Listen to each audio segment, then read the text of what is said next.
What's up everybody, Gen X Dividend Investor here. In this video I'm going to tell you about my insane experience and learnings of investing through the dot-com crash in hopes of helping those of you who haven't been investing for decades. So I recommend you watch this entire video, as I'll be sharing a plethora of useful investing information throughout it. And if you appreciate videos like this, then please hit the thumbs up button, subscribe if you haven't yet, and click that bell notification. Also consider sharing this video with one person you know, as that's a great way you can support my goal of educating the world to dividend investing. Okay, so first I'll give you a quick recap about me. I graduated with a degree in math and computer science in the early to mid-90s, and my first job was as a programmer at a small private company. The internet was just being born. Downloading a web browser and configuring it to work was something that very few people even knew about. There were just a handful of websites on the internet, and initially companies were clueless about it. The way I got started with stocks was because a friend at my job suggested that I start contributing into a 401k, and then I had a few other coworkers who talked about different stocks that they were buying when we went on our lunch breaks. My dad had always told me that the stock market was like gambling, so I was lucky that people at work influenced me to invest. These days my assets are primarily in dividend stocks, but through the years I've gotten experience with both residential and triple net commercial real estate, and everything has its pros and cons. I've found that good dividend stocks are less stressful to own, have no liability implications, take little to no time to manage once you buy them, are simpler for future generations to cash flow given their hands-off nature, have better liquidity, are faster to invest in along with require smaller amounts of capital, don't require you to have to talk to anyone, don't have any of your debt associated with them, don't require ongoing maintenance and expense costs, and are simpler from a tax perspective. That all being said, I found that I could sometimes get better returns with real estate if I put the effort in and dealt with all the downsides. So I encourage people to explore investing in both real estate as well as stocks, and then over time you can invest in whatever you prefer. Anyways, in the late 90s I formed an investing club with a relative of mine and two of his friends. We all came from different backgrounds. My relative was a mechanical engineer, one guy was an accountant, and another did construction. We would meet once a month at a local restaurant, and each person would bring suggestions of what we should collectively invest in. There was a minimum amount you had to invest every month, and we tracked how much each person contributed, and we formalized the club as a company since real money was involved. We mostly focused on investing in tech stocks, but also branched out into other sectors and bought more conservative things like Amgen and such. The 90s were a massive bull market, and we felt like rock stars because tech was really flying. Literally anything related to the World Wide Web would just keep shooting up. It was beyond silly. A company could just add .com to its name or start talking about how it was an internet tech company, even though all they had was a plain static website, and investors would pile on board. In 2000, the Nasdaq hit a peak of about 5,000. For reference, it was at only 431 around 10 years earlier, which was before I started investing. That means it went up 12x in 10 years. Crazy. The SP500 went up by a factor of 4x in the same time frame, so about a third as much as the Nasdaq. It felt like the wild, wild west. We honestly expected our stocks to go up each week, and we were surprised and a bit annoyed if they didn't. You could probably throw a dart at a wall of garbage tech names, and anything you hit would go up.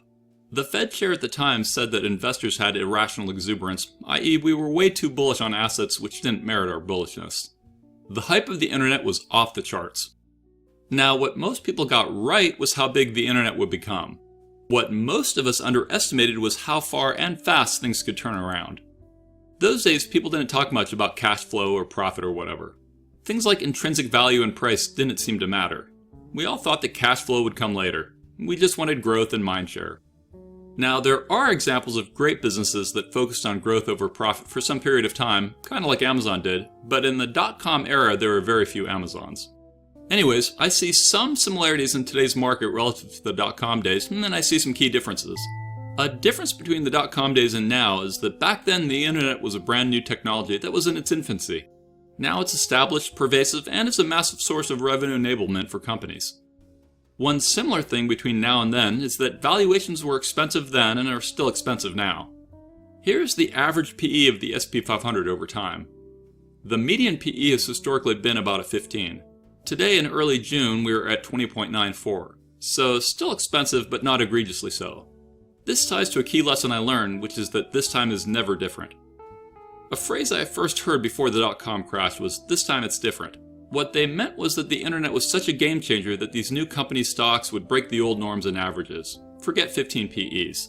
Forget the normal metrics we used to use to value businesses. No, fundamentals didn't matter like they used to for these new companies, and these extremely optimistic stock prices made sense, thus this time it was different. It turns out that in the short run they were right that fundamentals didn't matter relative to stock prices, but the crash proved that in the long run, business metrics always push the stock to where it should be. Anyways, to calculate the average PE for the SP500, you add up all the stock prices of the largest 500 companies and divide that by all the companies' earnings per share from the previous year, and if you did that for all time, you'd end at around a 15 average. Note, there are actually over 500 tickers in the SP500 because some companies have multiple classes of shares. Like both Google Class A shares, ticker GOOGL, and Google Class C shares, ticker GOOG, are part of the SP500. Google A shares have regular voting rights, but their Class C shares don't. Google employees usually get stock grants as Class C non-voting shares. And that's why Google Class A shares usually cost a little bit more than Class C shares, though at the time I'm working on this video I see that the Class C ones are actually a few more bucks than the Class A ones. And in case you're curious, Google Class B shares aren't traded publicly and are held by powerful insiders, since each Class B share is equivalent to 10 votes as opposed to 1 vote that each Class A share has. That makes it so that the founders and the original bigwigs with those Google Class B shares can retain decision-making power in the company. If you own more than 50% of a company's stock, or rather you controlled over 50% of its voting power, then you could do things like elect the entire board of directors, though certain rights still exist to protect minority shareholders, including the right to sue the majority. Okay, back to PEs. So when the overall market average is higher than a 15 PE, then I'd consider it to be expensive, on average, and I'd guess that it'd just be a matter of time until things trend back to historic norms. What we see in this graph is that for most of the 90s we were above that 15 mark, and that the dot-com crash and then the financial crisis brought PEs back down. You can also see that since 2012 or so, we've been over a 15 overall, so still spendy. In the last year, we've fallen from over a 35 down to under 21 right now. I'd personally like to see average PEs continue to trend down or go sideways until earnings catch up to stock prices, so we can get closer to a 15 again. Now, you can't simply rely only on PEs to find when something is cheap. For example, in the beginning of recessions, a company's earnings are reflective of when the economy was doing well, but that's much different than what will probably happen as a company lives through bad times. So PEs, like any metric, are useful when used carefully along with a bunch of other data. Okay, another similar thing these days relative to the dot-com days is that a lot of people are investing in riskier assets like spec stocks, unproven IPOs, meme stocks, etc. This chart tracks IPOs in the US over the last couple decades. You can see that we had a lot of IPOs in the years right before the dot-com crash due to the massive amount of new companies that were being created. I actually worked at a company that almost IPO'd before the dot-com crash, but they decided to wait. That's a shame, as we would have all been millionaires for a few minutes before the dot-com crash. But that company got shut down after the bubble burst. Anyways, you can see how recently in 2020 and 2021, IPOs have shot up again, mostly due to the rise in number of SPAC companies that went public. SPACs make it easier for companies to go public by avoiding the traditional, more rigorous IPO process, thus that itself should be a warning sign about those potential investments. These days, as recession alarms ring, venture capitalists' deep pockets are being closed, and I would imagine that 2022 and 2023 will have declining amounts of IPOs. I read an article in the Wall Street Journal which said that VCs are telling founders that they need to take emergency action for what could be the sharpest turn in more than a decade. Their advice includes cutting costs, preserving cash, and jettisoning hopes that hedge funds or other investors will swoop in with big checks. Lightspeed's VC said that the boom times of the last decade are unambiguously over. They said that this is a big change from the growth above all mantra that VCs have been pushing in startups in recent years. And that mantra itself is an example of something that was the same during the dot-com days. The growth over profits mindset was so extreme that it helped enable the dot-com crash. I'll give you an example. There was a dot-com company called theglobe.com, which was started by 2 computer science students from Cornell. The Globe was a social media site that let people chat with others and publish their own content, kind of like Facebook, but many years before Facebook. The Globe IPO'd in 1998 and their stock price shot up over 600% in their first day, so their founders were flush with cash. One founder was filmed celebrating his new wealth by dancing on a table in a Manhattan nightclub, where he said, "Got the girl, got the money, now I'm ready to live a disgusting, frivolous life," end quote. That sort of fast money attitude was also apparent in dot-com advertising and marketing budgets, which is a difference between then and now. Now startups are more focused on product innovation than on advertising. In 1999, there were 2 dot-com companies that ran ads in the Super Bowl. In 2000, there were 17 dot-com companies that had ads in the Super Bowl. That shows you how much they valued mindshare back then. But people started realizing that these new internet companies were all hype with very little substance. Articles started getting published warning people that internet companies were burning cash fast and had nothing to show for it. The wheels started falling off the bus. Around that time, Microsoft was charged with being a monopoly. Then it came out that MicroStrategy had overstated its 1999 revenue and that the profits they reported were actually a loss, and its stock fell 62% in one day. Then news came out that Worldcom had orchestrated a scheme to inflate their earnings to prop their stock price up. It was the largest corporate accounting fraud case in US history. Then the other shoe dropped and it came out that Enron had been doing a bunch of illegal accounting things, and their stock price fell from $90 a share down to 26 cents a share. Acquisitions and mergers, which had been happening like wildfire, suddenly got called off as the S hit the fan. Bankruptcies started piling up as dot-com companies ran out of money since they didn't have great sales, nor did they have the open checkbooks from VCs that they previously had. Each new piece of negative news caused the stock selling to get worse. Word came out that Japan had once again entered a recession, and that triggered a global sell-off that disproportionately affected tech stocks. The Fed raised interest rates, and that applied even more downward pressure on stocks. And just when you think it couldn't possibly get worse, well, September 11th happened and that further accelerated panic and the stock market dropped even more. The party was over, the fat lady was singing, and it was ugly. Do you remember the Globe.com? Well, it fell from $97 a share down to 10 cents a share. I don't know how good you are with math, but that's more than a 99% drop. Companies like eToys.com, Excite.com, and Pets.com all went bye-bye. The Nasdaq fell from 5,000 down to 1,100 in 2.5 years, aka a 75% drop from peak. 75%. Do you remember Ethan Hawke in Training Day, and specifically that one scene where he knows he's screwed and he's surrounded by gang members and the one gang guy threatens him saying, "Have you ever had your S pushed in?" Well, being invested mostly in tech in the market back then was a lot like what Ethan Hawke probably felt like in that scene. It made you feel sick. It was a gut punch of epic proportions. Multiple guys that I knew that were into investing quit. In fact, last year I ran into one of the guys that was in our club back then, and he was still out of the market over 20 years later. So I'm not kidding when I say that huge crashes can unfortunately rattle people a lot. And that was one of my learnings from the dot-com crash, which is that many people quit investing after their first big crash, and that everyone thinks they know how they'll react in a mega crash until they're in a mega crash. Experiencing a real huge crash is different than reading about one. Of course, my advice to you is just don't quit. The people who win are the ones who can deal with the losses and keep moving forward rather than walk away. So when it happens to you, and I assure you that if you invest it will happen, then lick your wounds and pick yourself up. When the dot-com bubble burst, I wanted to quit investing. It was especially devastating because we were feeling invincible on the run up. The whole experience left me second-guessing my investing decisions. Now, while some retrospection is good, I came away with another learning lesson, which is to not beat yourself up. Look, it's easy to focus on bad decisions you've made. Sometimes it's not necessarily you. It could have been unlucky timing or an unforeseeable event. If you invest long enough, you'll pick some losers, and that's okay. You don't always need to be right to do well in the long run. Anyways, our club's portfolio probably dropped more than 75% because we were mostly in tech. I mean, we had some well-known names like Cisco, but even it fell around 80%. And that leads to another lesson I learned, which was that diversification is important. Had we been more diversified out of tech, then our portfolios would have weathered the storm better.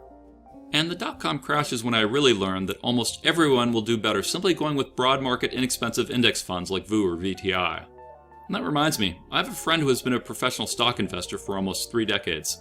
He left one of the big investment firms around 20 years ago and started his own company, and now manages the portfolios for multiple high net worth clients.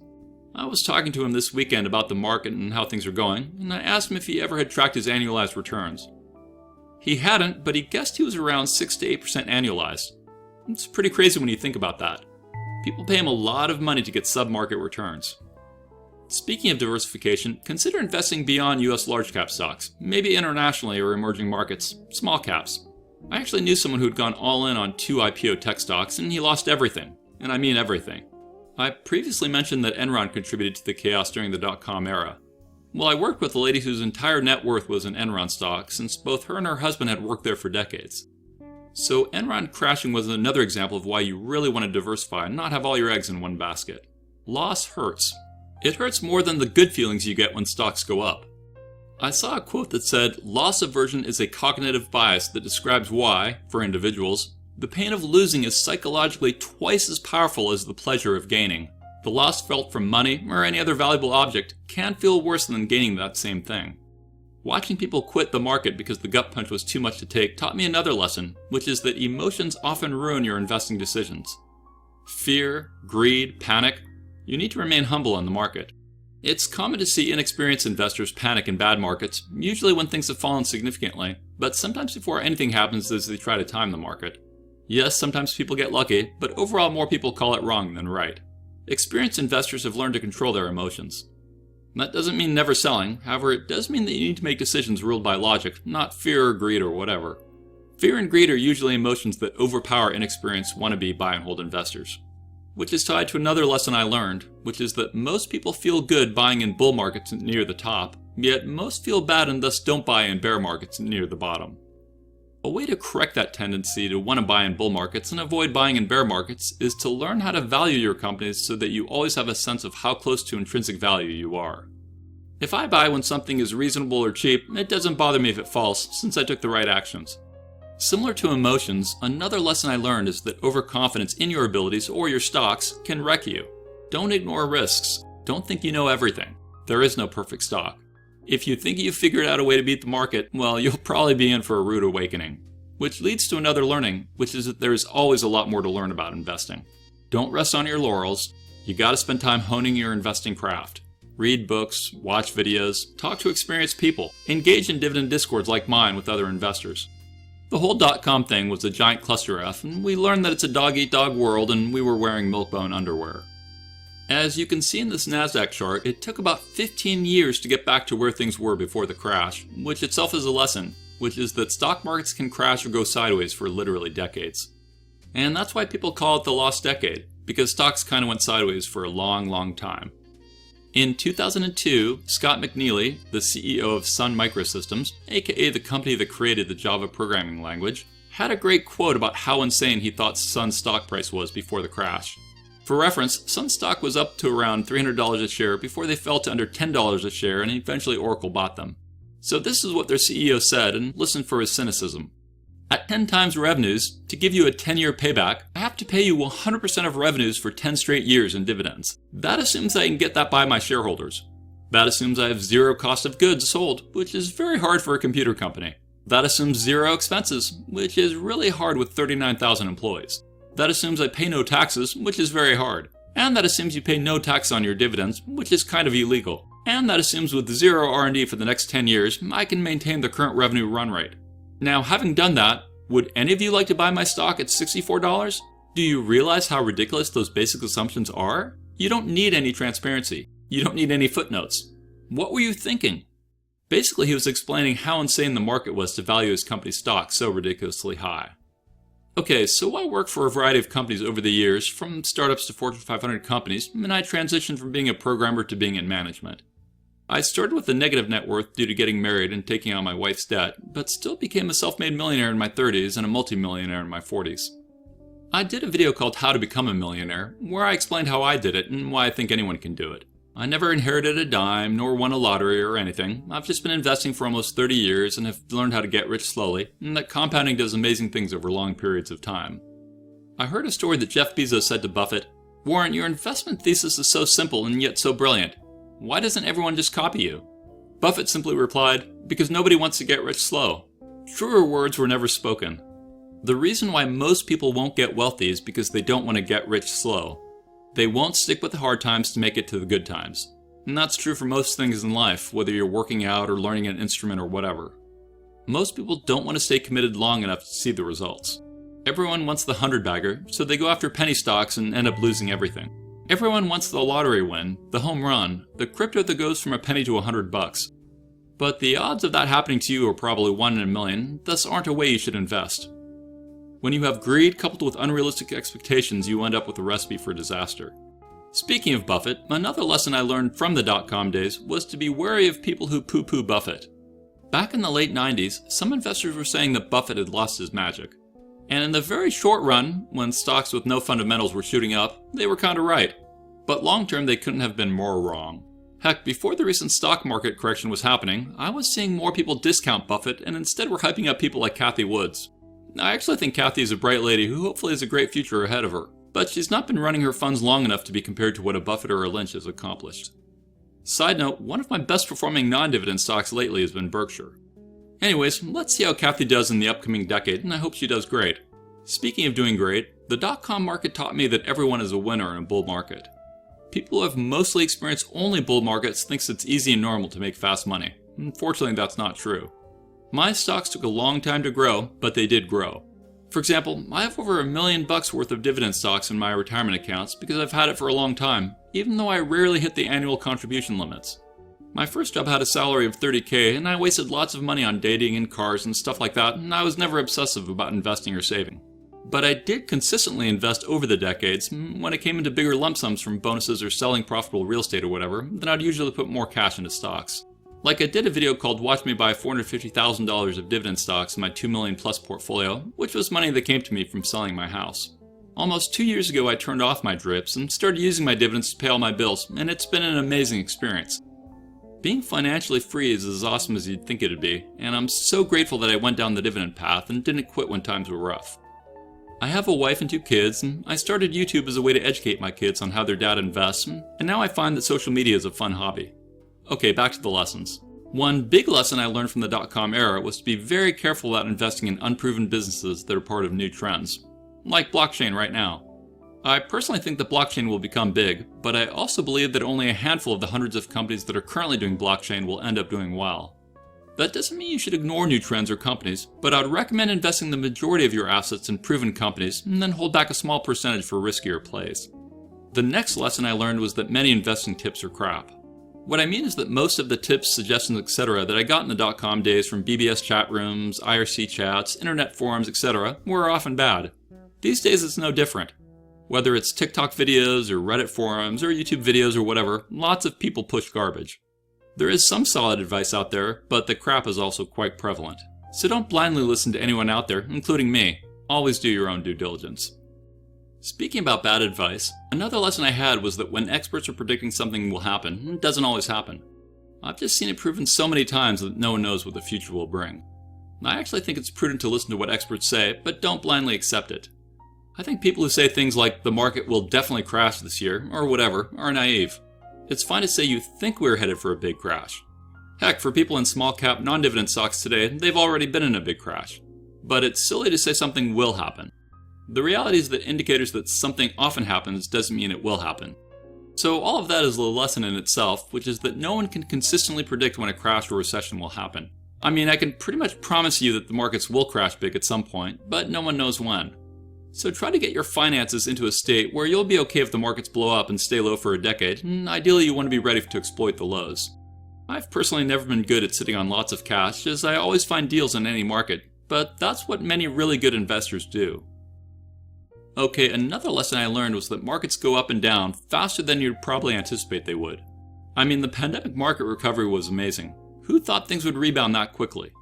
Anyways, one of the biggest lessons I learned in the dot-com crash was that stock prices inevitably trend towards intrinsic value. I like to say that a company's true worth acts like gravity on stock prices, and sometimes people push something higher than it's worth or let it fall more than it's worth, but eventually prices always go back towards earnings. However, it can take years for the market to correctly price a stock, which itself is another lesson, which is that the market can undervalue or overvalue a stock for a long time. Look at Amazon. Oh, and Amazon just did a 20-for-1 split. So here it shows Amazon with a split adjusted price of about $5 in 1999, which means it was at about $100 a share back then. It fell from over $100 a share in 1999 to a low of what is 36 cents now, which means it fell to about $6 or $7 a share. That also means that Amazon crashed over 90% when the dot-com bubble burst. Then it took about a decade, aka the lost decade, for Amazon stock to return back to its 1999 high. Despite this huge stock drop, Bezos never doubted Amazon's business model. You survived. What was it that made you to survive and virtually the rest of them are gone?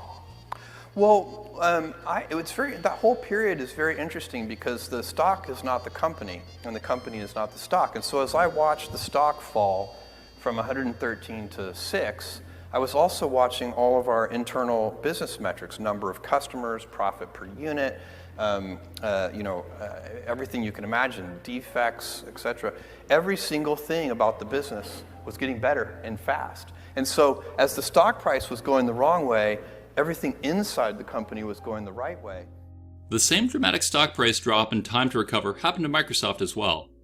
Okay, tied to the previous lesson about how stock prices will oscillate around the gravity of intrinsic value is that metrics seem to eventually revert back to average trends. Moving on, another big lesson for me was realizing that dividend stocks were more suited to my personality and goals than non-dividend stocks. I loved seeing dividends flow in. I loved seeing dividend hikes. It was tangibly motivating to constantly see progress, whereas my non-dividend stocks only seemed compelling when their stock price went up. My quality blue chip dividend stocks lost less in the dot-com crash than most other stocks, even though they still lost. Dividend stocks were less stressful because the ones I liked often had lower betas and because I found that dividends were more predictable. Even as the market fell, my dividends kept getting paid. They were a beacon of hope during a dreadful time. I hadn't decided to focus primarily on dividend stocks yet, even though I had some, but the dot-com crash helped push me in that direction. Yes, today I still invest in some non-dividend companies, but I prefer dividends. I mean, I saw that as Rome burned around me, as the markets crashed, good dividend companies kept paying. The J&Js, the Procter & Gamble's, the McDonald's, the strong companies kept paying me dividends. And again, I saw how dividends kept paying in the financial crisis, which helped really seal the deal for me. But not all dividend-paying companies are good. One of the lessons I learned in the dot-com crash was that in the long run, good companies win. Companies with growing sales and cash flow and that have strong moats, well, those are the ones you want to own. So even though companies can be underpriced for years, like Amazon, long-term investors will win. The people who got wrecked are the ones that sold and stayed out. Another learning from the dot-com experience was that there are always going to be events that shake the markets. Back then we had Y2K. Now we have a pandemic and a war and inflation. Tomorrow it'll be aliens or something. But your long-term mindset will help you remain strong through the downtimes, as will your dividends. My final lesson I learned was that you should really consider hitting the thumbs up button, subscribing if you haven't yet, and you should click that bell notification. Also, please share one of my videos with someone you know. I'd really appreciate it. Now I'd like to shout out my newest Patreon aristocrats. So thank you KC Runner for signing back up as a Patreon aristocrat for an entire year to get the 10% discount. And I'd like to thank Chauncey J for signing up for an entire year as well. Also thank you Andrew Johns for signing up. There are limited Patreon aristocrat spots remaining, so sign up now if you're interested. Aristocrats gain access to my dividend portfolio tracker spreadsheet, which I use in lots of my videos, and they gain special access to various private channels on my Discord, including one which lets you watch my videos before I release them publicly on YouTube, as well as lets you vote on which thumbnail I should use. Finally, don't forget to join my free dividend Discord chat server, which has thousands of investors on it from around the world. Thanks for watching, stay positive, and I'll talk to you again real soon. I am not a financial advisor, and these videos are for entertainment, inspiration, and educational purposes only. Investing of any kind involves risk. I am only sharing my opinion with no guarantee of gains or losses on investments.